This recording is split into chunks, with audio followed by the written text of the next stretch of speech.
Hello दोस्तों, कैसे हैं आप सब। आप सबका स्वागत है आज के मेरे नए व्लॉग में। और आज के व्लॉग में मैं आपको कुल्लू के बारे में जानकारी दूंगी। जो पिछले व्लॉग में मैंने आपको कुल्लू के इतिहास के बारे में बताया था ना, उसी से एक स्टेप आगे बढ़कर मैं आगे एक जानकारी अब आपके साथ साझा करूंगी, जिसमें मैं आपको कुल्लू के विभिन्न पर्यटक स्थलों की जानकारी दूंगी, आपको वहाँ के बारे में बताऊंगी, आप कब आ सकते हैं और कैसे आ सकते हैं। इन सब की मैं जानकारी आपको अपने व्लॉग में दूंगी। हो सकता है इस व्लॉग में और इसके बाद आने वाले एक दो व्लॉग और भी कुल्लू के होंगे, तो उसके बारे में धीरे धीरे आपको जानकारी मिलती जाएगी। जैसे जैसे आप मेरे चैनल पर और मेरे व्लॉग्स को देखते रहेंगे तो कुल्लू के बारे में मैं आपको जानकारी देती रहूंगी। तो चलिए चलते हैं कुल्लू की ओर। कुल्लू हिमाचल प्रदेश राज्य का एक जिला है जो व्यास नदी और हिमालय पर्वत के बीच स्थित है। कुल्लू भारत का पर्यटन स्थल है, हम सभी जानते हैं, जो चारों ओर से हरे भरे पाइन के ट्रीज, देवदार के जंगलों से और सुंदर नदियों के बीच बसा हुआ है। कुल्लू को भगवान रघुनाथ जी का घर भी कहते हैं। भगवान रघुनाथ जी कुल्लू के पीठासीन देवता माने जाते हैं, इसीलिए हम कहते हैं कि कुल्लू देवी देवताओं की घाटी भी है। कुल्लू में न केवल हिंदुओं अपितु सिखों और बौद्धों के भी कई तीर्थ स्थान हैं, जो कुल्लू को बहुत विशेष बनाते हैं। कुल्लू अपने पर्यटन स्थल जो है उसके अलावा एडवेंचर स्पोर्ट्स, जिसमें राफ्टिंग आती है, पर्वतारोहण, पैराग्लाइडिंग और ट्रैकिंग जैसी गतिविधियां हैं, वो भी शामिल है। कुल्लू अपने मंदिरों, पार्कों और गर्म झरनों के लिए भी जाना जाता है। यहाँ पर the great Himalayan national park स्थित है, जहाँ पर आपको बहुत सारे हिमालय पक्षी देखने को मिलेंगे। साथ ही साथ हिम तेंदुए, भूरे भालू, बाघ, खाली चीयर और विभिन्न प्रकार के और वन्य जीव देख सकते हैं। आप जानते हैं कि भारत में सबसे ज्यादा घूमा जाने वाला पर्यटकों द्वारा जो स्थल है वो कौन सा है? नहीं जानते? तो जान जाइए, जी हाँ, वो आपका कुल्लू ही है। कुल्लू में जो सबसे पहले मैं आपको घूमने लायक जगह बता रही हूँ वो है तीर्थाटन। हिमाचल का सबसे गुप्त रहस्य कही जाने वाली और समुद्र तल से लगभग 1600 मीटर की ऊंचाई पर स्थित तीर्थन घाटी प्रकृति की खजाने से भरी हुई है। यदि आप रोजमर्रा के शोर और प्रदूषण भरी मेट्रो की जिंदगी से परेशान आ गए हैं ना, थक गए हैं, तो आपके लिए सच में ये स्वर्ग है। प्राचीन तीर्थन नदी के नाम पर यह घाटी यूनेस्को की विश्व धरोहर स्थल the great Himalayan national park के दरवाजे खोलती है, जो कि 1100 वर्ग किलोमीटर के क्षेत्र में फैला हुआ है। यह ट्रैकर्स के लिए एक स्वर्ग है, जो दुनिया में बेहतरीन ट्रैकिंग अवसरों में से एक प्रदान करता है। पक्षी प्रेमी भी यहाँ पर आकर के डेरा डालें और विभिन्न प्रकार के पक्षियों को यहाँ पर देख सकते हैं। न केवल भाड़ वाले शहरी जीवन से मुक्ति पाने के लिए, बल्कि अधिक भीड़ भाड़ वाले हिमाचली पर्यटन स्थलों से भी मुक्ति पाने के लिए यह तीर्थन बेहतर जगह आपके लिए साबित हो सकती है। तो चलिए और जानते हैं इसके बारे में।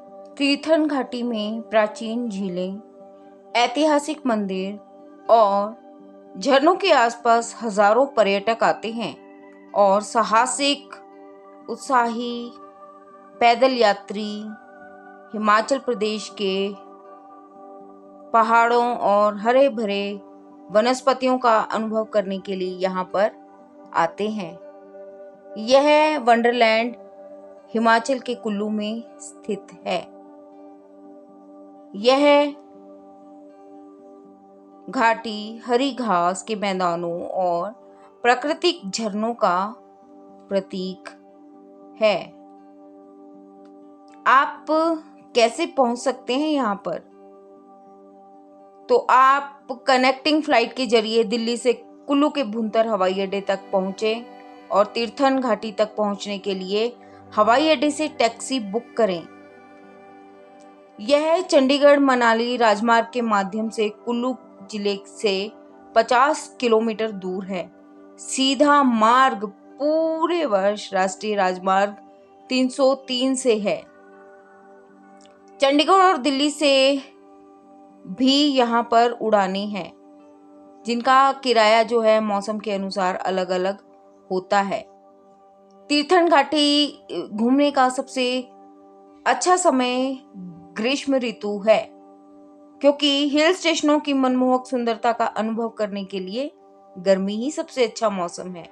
आप देश के अन्य हिस्सों से लेकर मैदानी इलाकों की एक तो गर्मी से भी बच सकते हैं, और हालांकि जो साहसिक खेलों के प्रेमी है ना, वो सर्दियों में भी आते हैं और यहाँ पर बर्फीली हवा का आनंद लेते हैं। स्थानीय लोग यहाँ पर उन्हें उनके गंतव्य तक पहुँचाने में सहायता सिद्ध करते हैं। यहाँ पर ग्रेट हिमालयन नेशनल पार्क, जलोरी दर्रा,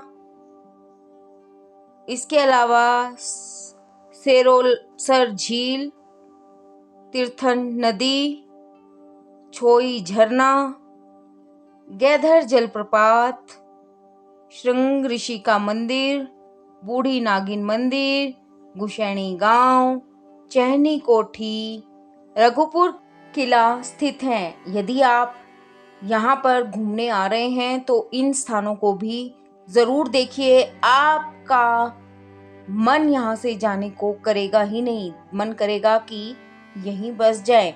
तो ये तो थी तीर्थन घाटी की बात। चलिए अब चलते हैं अपने अगले डेस्टिनेशन पर।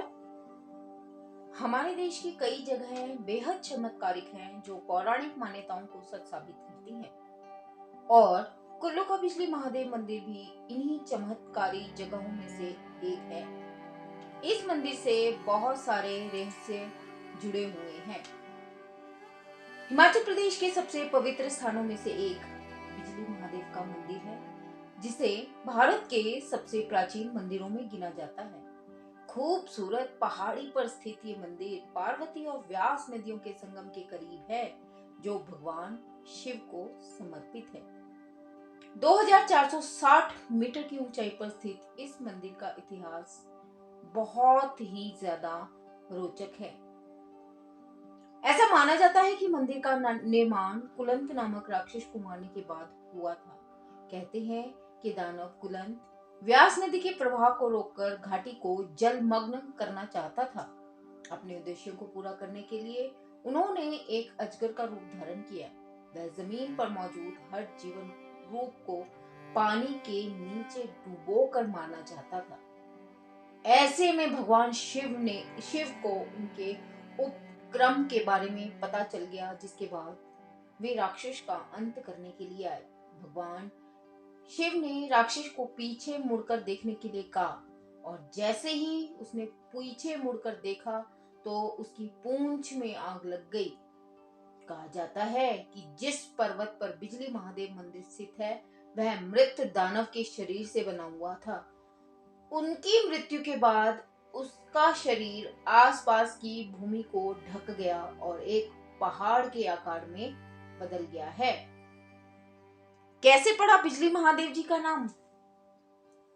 स्थानीय लोग ऐसा मानते हैं कि कुलंत को हराने के बाद वह भगवान इंद्र के पास गए और उनसे कहा कि वे हर 12 साल में पहाड़ पर बिजली की झटके मारे। लोगों के माने तो महादेव नहीं चाहते थे कि उनके भक्तों को बिजली से नुकसान हो, इसलिए हर 12 साल में जब बिजली मंदिर पर गिरती है ना, तो वो शिवलिंग पर सीधा गिरती है। भगवान शिव स्वयं पर प्रहार करते हैं और इस तरह इस मंदिर का नाम बिजली महादेव बना। यहाँ पर हर बार बिजली महादेव के शिवलिंग पर जब बिजली गिरती है तो वह शिवलिंग टूटकर चकनाचूर हो जाता है। ऐसा माना जाता है कि जो यहाँ के पुजारी हैं वो टुकड़े इकट्ठे करते हैं और फिर नमक, मक्खन और सत्तू के जो टुकड़े हैं उसको आपस में रखते हैं, और ऐसा करके शिवलिंग पहले की तरह हो जाता है। कभी आपका सौभाग्य हो तो आप यहाँ पर ज़रूर जाइए। मैं कई बार गई हूँ और मुझे यहाँ जाकर ऐसा लगता है जैसे हम कहीं स्वर्ग के ऊपर पहुंच गए हों। देखिए, आपने बिजली से तबाही तो सुनी होगी कि बिजली गिरती है तो तबाही बहुत होती है। जहां जहां बिजली गिरती है वहां के लोग बेहतर जानते हैं कि बिजली गिरने में कितनी तबाही होती है। लेकिन सोचिए, जब शिवलिंग पर बिजली गिरती है तो वो कितना कितना मतलब ज्यादा तबाह होता होगा। तो कितनी मान्यता है, कितना सुंदर है, कितना भूगर्भिक दृश्य, इसका इतना सुंदर दृश्य प्रस्तुत करता है कि आपको देखकर ही मजा आ जाएगा। आसपास का वातावरण, ऊंची ऊंची बर्फ से ढकी चोटियां और देवदार से घिरे हुए जंगल, ऊपर से पूरी कुल्लू घाटी मनोहारी दृश्य प्रस्तुत करती है। बिजली महादेव मंदिर तक पहुंचने के लिए पहले आपको कुल्लू के बस स्टैंड से चंसारी गांव के लिए बस या शेयर कैब में जाना पड़ेगा। यहाँ से उसकी दूरी करीबन 18 किलोमीटर है और 30 मिनट लगते हैं। दूसरा रास्ता है ब्रहण गांव, जो कि 24 किलोमीटर की दूरी है और 45 मिनट लगते हैं। इस रूट पर आप बस से भी जा सकते हैं। बस आपको ब्रहण गांव तक छोड़ देगी, या फिर आप कुल्लू से शेयर टैक्सी या कैब बुक कर जा सकते हैं, या आपकी अपनी गाड़ी हो तो आप जा सकते हैं। तीसरा रास्ता जो है वो है नग्गर से जना वाटरफॉल होते हुए बिजली महादेव तक जाता है। जना वाटरफॉल तक तो सभी गाड़ियां जाती हैं, लेकिन उससे आगे 25 किलोमीटर का प्रॉपर ऑफ रोड ट्रेल है, जिसके लिए 4x4 SUV से ही जाना पड़ता है। अगर आपके पास मोटर बाइक है तो आप सीधे सीधे बिजली महादेव के मंदिर तक चले जाते हैं। सोचिए कितना खूबसूरत नजारा है ना। पहाड़ की चोटी से एक और कुल्लू घाटी, दूसरी ओर पार्वती घाटी और सामने पार्वती और व्यास नदी का संगम। कितना खूबसूरत मंजर है, ये तो आपको वहीं जाकर अनुभव होगा। आइए, जरूर घूमिए कुल्लू, बिजली महादेव के मंदिर जरूर आइए। आस्था और विश्वास का संगम है, प्राचीन मंदिर है और आसपास की घाटियां उसका नजारा देखते ही बनता है। तो चलिए चलते हैं अपने अगले डेस्टिनेशन की तरफ। हिमाचल की वादियों में इतने खूबसूरत रंग बिखरे हैं जिन्हें आप एक या दो बार में नहीं देख सकते। यहाँ पर आप जितनी बार सैर करने के लिए जाए ना, तो आपको कोई ना कोई ऐसी जगह मिल ही जाएगी जिसके बारे में आपने ना कभी देखा होगा और ना कभी सुना होगा। चलिए आपको ले चलते हैं ऐसी ही एक जगह जो कि कुल्लू में ही पड़ती है और जिस जगह का नाम है खीर गंगा। और ये जगह मनोहारी दृश्यों के साथ साथ अपनी धार्मिक आस्था का केंद्र भी लिए हुए है। तो क्या है वो धार्मिक आस्था, कौन सी है वो जगह, तो जान चुके हैं कि वो है खीर गंगा। खीर गंगा की ऊंचाई समुद्र तल से 2960 मीटर है। हिमाचल की पार्वती घाटी में बसा एक छोटा ट्रैक है। यह जो ट्रैक है वो ट्रैकिंग के शौकीन लोगों के लिए है। 10 किलोमीटर का लंबा ट्रैक है और ज्यादा मुश्किल ट्रैक भी यह नहीं है। ट्रैकिंग का रास्ता बरशेणी से शुरू होता है, यहाँ आने के लिए आपको साधन मिल जाएंगे, लेकिन इसके बाद 10 किलोमीटर का रास्ता आपको स्वयं तय करना है। इस ट्रैक पर कोई भी मानव बस्ती नहीं है और करीब 4 किलोमीटर का लंबा जंगल भी है। लेकिन लेकिन लेकिन इस दुर्गम रास्ते से होकर जब आप ऊपर पहुंचते हैं तो वहां पर बना झरना आपके रास्ते की सारी थकान दूर कर देता है। गर्म पानी के कुंड भी हैं यहाँ पर बहुत अच्छे, कह सकते हैं अच्छे ही, तो गर्म पानी के कुंड भी आपको देखने को मिल जाएंगे, जिसके बारे में मान्यता है कि सतयुग के समय में यहाँ पर खीर बहती थी, लेकिन कलयुग में इस खीर को लेकर कहीं युद्ध ना हो जाए इसलिए परशुराम ने इस खीर को पानी में बदल दिया। आज भी इस कुंड में ऐसा लगता है कि मलाई के कुछ टुकड़े दिख जाएंगे। पास में ही माँ पार्वती का मंदिर बना हुआ है। इस स्थान को लेकर लोग कहते हैं कि अगर आप इस जगह पर नहाएं तो आपको त्वचा संबंधी कई बीमारियों से राहत भी मिलेगी।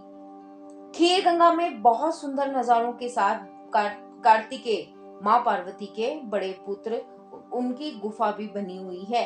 कहते हैं कि यहीं पर कार्तिकेय ने तपस्या की थी। बहुत सुंदर जगह है, ये देखने लायक है। लेकिन अफसोस यहाँ पर भारतीय पर्यटकों से ज्यादा इजरायली पर्यटक घूमने आते हैं। आप आसानी से इस जगह पहुंच सकते हैं। कहीं से भी किसी भी स्थान से आपको पहले कुल्लू पहुंचना पड़ेगा, उसके बाद भुंतर, वहां से कसोल जा सकते हैं। कसोल से आप बस से मणिकरण होते हुए टोंस और बशेणी जा सकते हैं। इसके बाद का जो 10 किलोमीटर का रास्ता है वो आपको स्वयं ही तय करना पड़ेगा। तो बहुत सुंदर है खीर गंगा। खीर गंगा कुल्लू जिले के भुंतर से उत्तर पश्चिम में स्थित जो ट्रैक है। तो खीर गंगा की जो ट्रैकिंग है यह बहुत अच्छी है। पार्वती घाटी का आखिरी गांव यहाँ पर नकथान गांव है। तो यहाँ गांव के लोग जो हैं वो स्टॉल लगाकर बिस्किट और चाय बेचते हैं। इसके बाद कोई भी बस्ती नहीं है, किसी भी तरह की कोई भी बस्ती यहाँ पर नहीं है। कुछ दूर पर रुद्रनाग है, यहाँ पर चट्टानों से होकर पानी नीचे आता है। यह झरना देखने में बहुत ही मनमोहक लगता है और यहाँ कहते हैं कि देवता भी दर्शन करने के लिए आते हैं। खीर गंगा की ट्रैकिंग जितनी दुर्गम है उतना ही आसान वापस नीचे उतरना होता है। आप 3 घंटे से भी कम समय में नीचे पहुंच जाएंगे। खीर गंगा की ट्रैकिंग में आपको कई इजरायली पर्यटक भी मिल जाते हैं। यहाँ पर बहुत ज्यादा इजरायली आते हैं। यहाँ के मेन्यू से पता चलता है, मेन्यू में आपको इजराइल की डिश ज्यादा देखने को मिल जाएंगी। तो दोस्तों, आज मैंने आपको कुल्लू के 3 पर्यटक स्थलों के बारे में जानकारी दी। कैसे लगे आपको ये पर्यटक स्थल? आप कमेंट बॉक्स में ज़रूर एक कमेंट कीजिएगा। तो मिलते हैं आपको अगले व्लॉग में। तब तक के लिए आपसे मैं इजाज़त चाहूँगी। मैं इस चैनल की होस्ट और आप सबकी दोस्त शिमला ब्लॉगर दीपशिखा आपसे इजाज़त चाहती हूँ। मिलेंगे अगले व्लॉग में, तब तक के लिए बाय बाय दोस्तों।